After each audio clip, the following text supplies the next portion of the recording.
오늘 우리가 읽는 이 요한복음 15장의 내용, 우리가 잘 알고 있는 내용입니다. 오늘 이 15장에서 우리가 확인하게 되는 중요한 내용은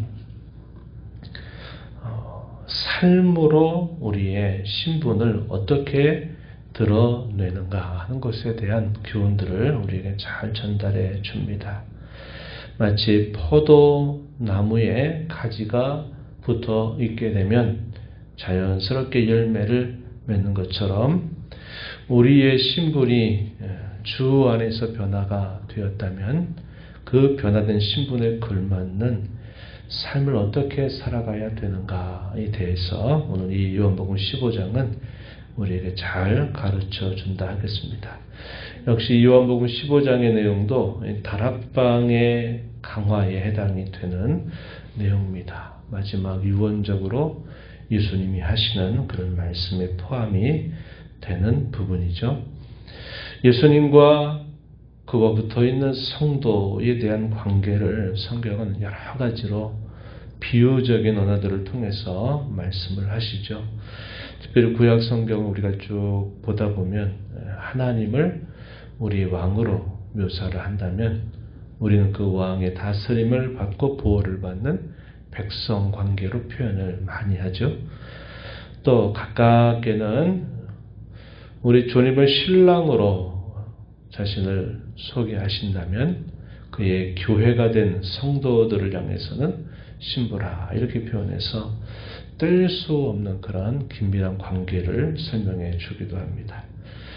주인으로 묘사하면 그 주인을 수종드는 종으로 또 묘사를 하는가 하면 또 주님 자신을 목자로 말씀을 하면 그 목자의 보호 인도를 받는 양으로 성도를 묘사하기도 합니다. 오늘 우리가 읽은 요한복음 초반에서는 우리 주님을 포도나무로 말씀하는 반면 우리는 그 포도나무에 붙어있는 가지와 같다 이렇게 말씀을 해서 뗄 수 없는 긴밀한 관계를 말해주고 특별히 이 포도나무와 가지를 통해서 교회와 성도된 우리들을 비교하는 이런 내용은 매우 유기적인 그런 관계 안에서 자연스럽게 열매를 맺게 된다 하는 사실을 우리에게 말해주면서 성도로 부름받은 저와 여러분의 삶이 이와 같은 열매를 맺는 삶이 되어야 된다 하는 것을 이 비유는 우리에게 잘 가르쳐 주고 있습니다. 1절 말씀으로 들어가서 보면 나는 포도나무여 내 아버지는 농부다 이렇게 표현했고 5절 가서 보시면 나는 포도나무여 너희는 가지다 이렇게 말씀을 하십니다. 요한복음 계속 읽어오면서 나는 무엇이다 라고 하는 표현 가운데 마지막 7번째 표현입니다. 나는 포도나무다 라고 하는 그런 선언, 예수님의 정체에 대해서 우리에게 알려주는 또 하나 표현이 되고 있다 하는 겁니다. 7가지의 선별에서 기록한 기적을 표적이다 이렇게 부르고 내가 무엇이다 라고 하는 이 표현을 또 7가지로 정리를 해서 주님은 왜 우리가 믿어야만 되는지 우리가 주님을 믿게 될 때 우리에게 주어지는 그 결과가 무엇인지 요한복음은 우리에게 밝히 보여주고 있습니다. 주님을 포도나무로 소개하면서 너희 성도된 그들을 향해서는 가지다 이렇게 표현을 하는 겁니다. 그래서 이 포도나무의 가지가 붙어 있게 되면 자연스럽게 열매를 맺어가는 그 이치를 따라서 주님과 성도로 부름받은 그의 교회가 어떤 관계가 되어야 되는지 우리에게 잘 가르쳐 주고 있습니다. 이 가지는 2가지 종류로 나눠질 것이다 라고 말씀을 하시죠. 2절 말씀에 보면은 뭐라고 표현하냐면 과실을 맺는 가지가 있는가 하면 그것을 맺지 못하는 가지가 있다 이렇게 표현합니다. 그러면 이 과실을 맺고 맺지 못함의 근본적인 차이는 무엇이냐? 포도나무의 가지가 붙어 있게 되면 당연히 그 가지에는 열매가 맺어지게 되지만 그 포도나무로부터 가지가 떨어지게 되면 그 가지는 열매를 맺지 못한다. 이것을 가르쳐 주고 있습니다. 그래서 그러한 비유를 통해서 주께서 가르쳐 주시는 교훈은 내 안에 거하라 라고 하는 그런 요청입니다. 4절 말씀해 보시면 내 안에 거하라. 나도 너희 안에 거할 것이다. 이렇게 말씀합니다. 또 9절 가서 보면 뭐라고 표현하냐면 나의 사랑 안에 거하라. 이렇게 요청을 합니다. 포도나무에 가지가 붙어 있게 되는 것을 구체적으로 내 안에 거하라. 나의 사랑 안에 거하라. 이렇게 말씀을 하셔요. 왜 이러한 요청을 하는가? 내 안에 있지 않는다면 절대로 열매 맺는 삶이 이루어질 수 없기 때문이다. 이렇게 가르쳐 주시는 겁니다. 4절 이어지는 말씀을 한번 보십시오. 가지가 포도나무에 붙어 있지 아니하면 스스로 열매를 맺을 수 없음 같이 너희도 내 안에 있지 않으면 그러하리라. 이렇게 표현했습니다. 5절에서도 또 뭐라고 말합니까? 나를 떠나서는 너희가 아무것도 할 수 없다. 이런 말씀을 하셨어요. 6절에서도 사람이 내 안에 거하지 아니하면 가지처럼 밖에 버려져 말라서 사람들이 그것을 모아다가 불에 산다. 이렇게 말씀을 하셔요.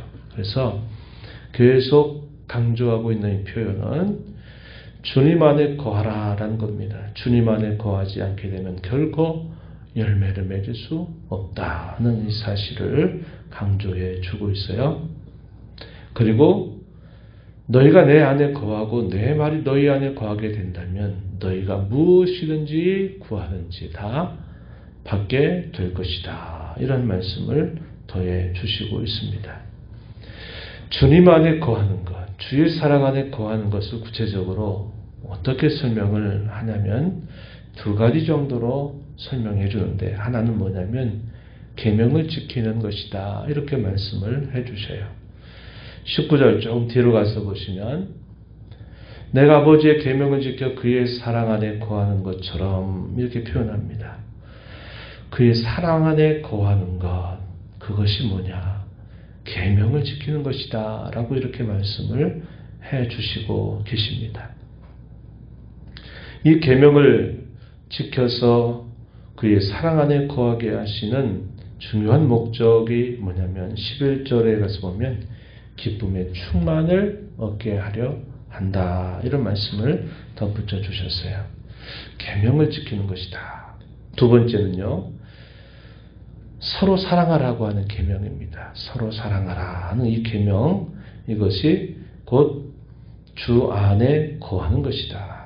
주의 사랑 안에 거하는 것이다. 라고 이렇게 말해주고 있습니다. 12절 말씀에 내 계명은 곧 내가 너희를 사랑한 것 같이 너희도 서로 사랑하라 하는 이것이니라. 이렇게 말씀을 하셨어요. 십자가를 지시기 전 마지막 밤에 예수님은 제자들에게 이 계명을 거듭 강조하고 있어요. 세상에 있는 자기 사람을 사랑하되 끝까지 사랑하셨다. 요한복음 13장 초대에 보면 말씀하시고 예수님의 그 사랑은 배반을 아시면서도 끝까지 베푸시는 사랑임을 말씀하시죠. 너희가 다 나를 버리리라. 그러나 나는 너희를 사랑한다. 이런 말씀을 하시면서 마지막 만찬 자리에서 내가 너희에게 새 계명을 준다.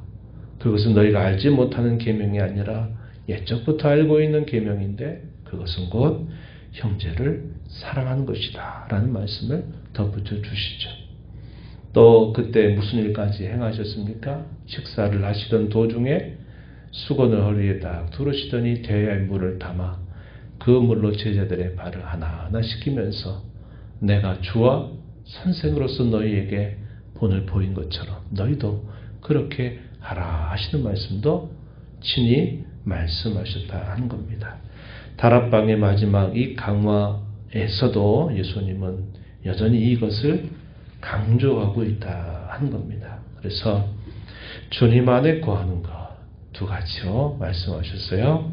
그의 말씀 안에 거하는 것, 곧 그의 계명을 지켜 사는 것이 주님 안에 거하는 것이고, 주께서 우리를 사랑한 것처럼 우리도 서로 사랑하는 것이 곧 주 안에 거하는 것이다. 이렇게 주 안에 거하게 된다면 반드시 열매는 맺게 되어 있고, 그 열매를 맺게 된다면 아버지께서 영광을 얻으신다. 이렇게 말씀을 해주십니다. 16절을 한번 보시면, 너희가 나를 택한 것이 아니요 내가 너희를 택하여 세웠나니 이는 너희로 가서 열매를 맺게 하고 너희 열매가 항상 있게 하여 내 이름으로 아버지께 무엇을 구하든지 다 받게 하려 함이라. 주께서 먼저 사랑하셔서 택하셨는데 그 목적은 열매를 맺게 하려 함이고 열매가 항상 있게 하려 합니다. 이런 말씀을 하시고,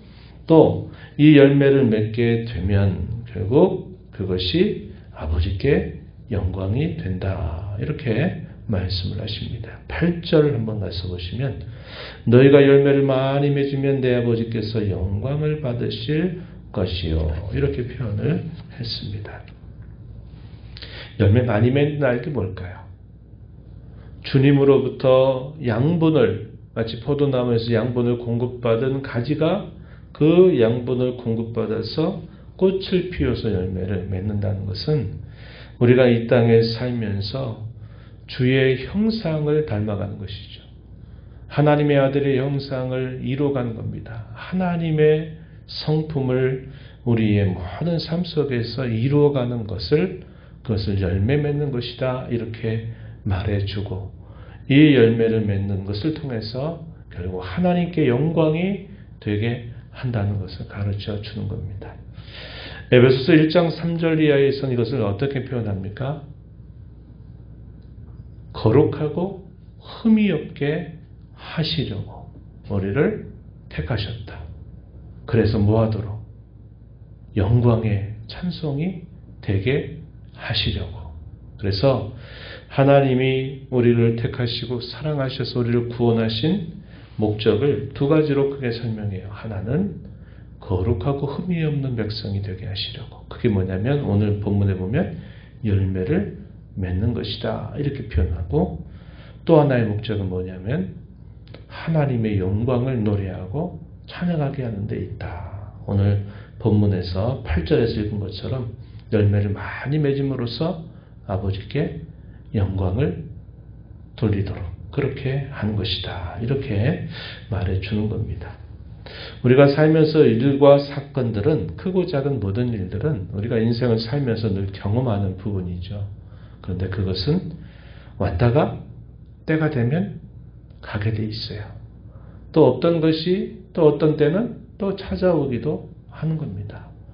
일과 사건들, 우리 인생살이에서 늘 있는 일이에요. 그러나 그 모든 일들이 있다가 사라지고 없다가 있게 되는 그 모든 일들을 통해서 하나님 우리에게 기대하시는 것은 뭐냐면 우리로 하여금 열매를 맺게 하는 데 있고, 그 열매를 통해서 아버지께 영광이 되게 하려는 데 있다 하는 겁니다. 그래서 우리가 고난이나 특별히 어려운 인생의 코스를 지나가고 있다 생각을 할 때에는 우리가 하나님 앞에 그렇게 기도해야죠.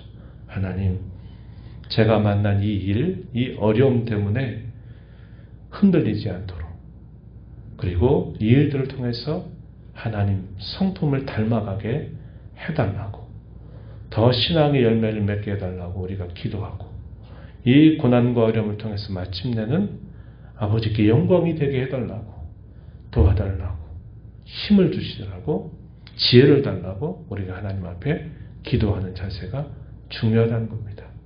근데 되게 우리는 여기까지 가지 않아요. 그죠? 어떤 큰일이 닥치면 빨리 큰일 좀 사라지게 해달라고, 그런 쪽으로만 늘 문제를 해결하는 방식으로만 늘 우리의 신앙에 초점이 맞춰져 있다 보니까 우리의 신앙의 그 가는 방향이 항상 혼란스럽다 이 말입니다. 어떤 문제가 닥쳤다가 문제가 해결이 돼서 신앙의 경험은 쌓여가지만 우리의 신앙이 더 성숙하고 깊어져서 하나님께 영광을 돌리는 방향으로 가지 못하고 항상 그 자리에 맴도는 격이 되듯 그렇게 머물러 있을 때가 많다는 겁니다. 우리가 이 땅에 살면서 우리 주님의 크신 사랑을 받아서 하나님의 택하심의 은혜를 받아서 그의 성도가 되고 그의 자녀가 된 그 사실을 기뻐하면서 우리가 이 땅에 살아가는 모든 삶 속에서 일과 사건들은 다 지나갈지라도 그 일과 사건이 지나가고 난 자리에 열매 맺는 신앙, 그리고 그것이 결국 아버지께 영광이 되는 그런 신앙이 되게 해달라고 우리가 기도하고 또 임써 나가는 삶이 되어야 하겠습니다. 하나님 아버지 감사합니다. 복되고 거룩한 주일 새벽 또 저희들을 깨워주셔서 오늘도 아버지 앞에 저희들을 이끄시고 찬양을 드리며 오늘도 주신 주의 말씀을 통하여서 하나님께서 저희에게 베푸신 은혜 또 저희를 향하신 하나님의 기대하심이 무엇인지 또다시 저희로 듣게 하시며 깨우쳐 주신 것 감사드립니다. 주께서 포도나무여 우리가 가지라 말씀하시면서 포도나무에 가지가 붙어 있게 된다면 반드시 열매를 맺게 될 것이고 농부와 같이 그 아버지께서 그것으로 인하여 영광을 받으신다 하신 것을 저희가 교훈받았습니다. 오늘도 주의 이러한 은혜를 받아서 하나님의 자녀가 되고 주와 끊을 수 없는 그런 관계 안으로 저희들을 불러주신 그 사랑에 감사하면서 일과 사건들은 지나갈지라도 늘 저희들의 모든 삶 속에 또 신앙의 열매를 잘 맺어가는 삶이 되게 하시고 그 일을 통해서 마침내 하나님께 영광이 되는 저희들의 삶이 되게 하여 주옵소서. 내 안에 거하라 하셨던 것처럼 주의 계명 지키는 것을 기쁨으로 즐거움으로 여기며 순종의 삶을 살게 하시오며 또 형제 사랑하라고 하셨던 것처럼 받은 사랑 나누고 실천하는 저희들의 삶이 되도록 주님 인도하여 주옵소서. 은혜의 보좌 앞에 나와 아버지 은혜를 구하는 모든 심령들의 간구를 기울여 주시고 응답하시기를 바라옵고 예수님 이름으로 기도하옵나이다. 아멘.